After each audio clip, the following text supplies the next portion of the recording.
રાજસ્થાનમાં પદયાત્રા કરી રહેલ જૈનાચાર્યને ઇરાદાપૂર્વક ટ્રકથી કચડીને હત્યા કરતા જૈન સમાજમાં રોષ ફેલાયો છે। સુરત જૈન સમાજ દ્વારા અડાજણ ઋષભ 4 રસ્તાથી કલેક્ટર કચેરી સુધી રેલી કાઢી હતી।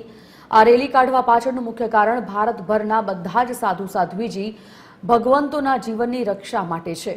આવી ઘટનાઓ અનેકો વાર બની ચૂકી છે અને પરંતુ આવું ફરી ન થાય તે માટે કલેક્ટરને આવેદનપત્ર પાઠવી રજૂઆત કરવામાં આવી હતી। આજે સુરત જ નહીં પરંતુ દેશભરના જૈન સમાજ દ્વારા રેલી કાઢી આ ઘટનાનો વિરોધ દર્શાવ્યો છે। રાજસ્થાનમાં પદયાત્રા કરી રહેલા જૈન સાધુઓની ટ્રક દ્વારા કચડી નાખી હત્યાને મામલે સુરત જૈન સમાજ દ્વારા આજે એક મોટી રેલી કાઢવામાં આવી છે।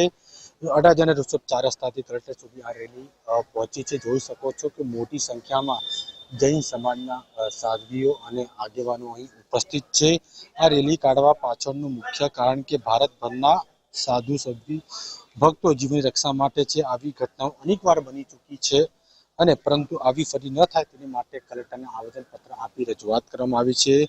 આજે સુરત નહીં પરંતુ સમગ્ર દેશમાં જૈન સમાજ દ્વારા આ પ્રકારની રેલી કાઢવામાં આવી હતી અને જે તે કલેક્ટરને આવેદનપત્ર આપી રજૂઆત કરવામાં આવી છે। જે ઘટના જે બની છે રાજસ્થાનમાં તે આવી ઘણી વખત ઘટના બની ચૂકી છે પણ ફરી આવું પાછી ન થાય તેની માટે આ રેલી કાઢી કલેક્ટરને આવેદનપત્ર આપી રજૂઆત કરવામાં આવી છે। જોઈ શકાય છે કે મોટી સંખ્યામાં જૈન સમાજ અહીં ઉપસ્થિત છે અને તેમના મોટા સાધુઓ દ્વારા કલેક્ટરને રજૂઆત કરવામાં આવશે। સમગ્ર ઘટનાનું જે પ્રકારે વર્ણન કરવામાં આવશે કારણ કે ઘણી વખત રાજસ્થાનના જે રોડ પર જે ઘટના બની છે તે આવું ઘણી વખત બની ચૂકી છે। ફરી ન થાય તેની માટે સુરત જૈન સમાજ દ્વારા રેલી કાઢી કલેક્ટર સુધી પહોંચી છે અને કલેક્ટર